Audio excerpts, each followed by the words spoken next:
Hello everyone, I hope that you're having a great time.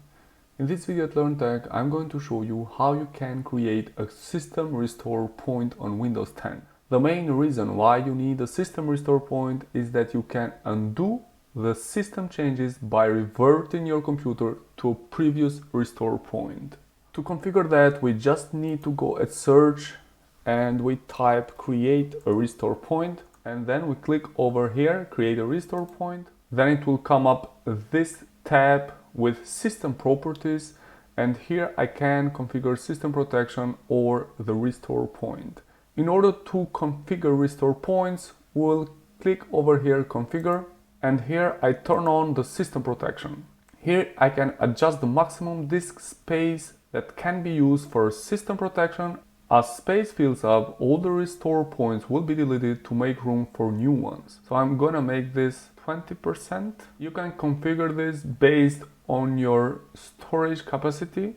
If you have a hard drive which is big, you can make the max usage much more bigger. Once you have defined the max usage, then you will click over apply and then OK. And here we are, the local disk C, where is my system, now have configured a restore point.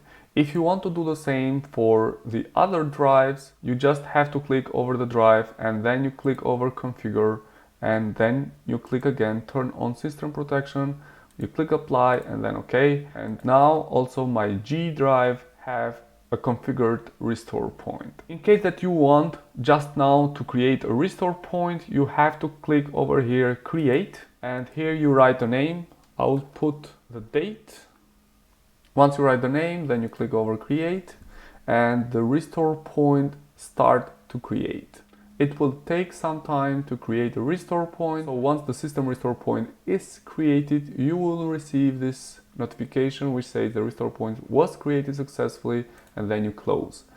In case that you want to do a system restore, which means that you can undo system changes by reverting your computer to a previous restore point, you have to click over system restore, and now we have to complete the next step to restore system files and settings. A system restore can help fix problems that might be making your computer run slowly or stop responding.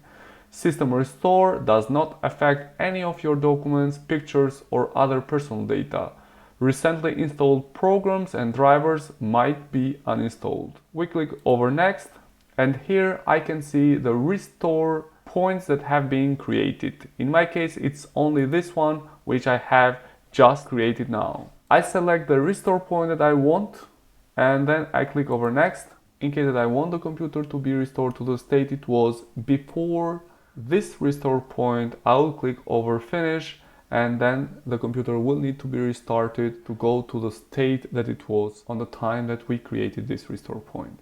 In my case, I don't want to do it, so I'll just click over cancel. So basically that's all that I wanted to show to you guys. This is the easiest way how you can create a system restore point.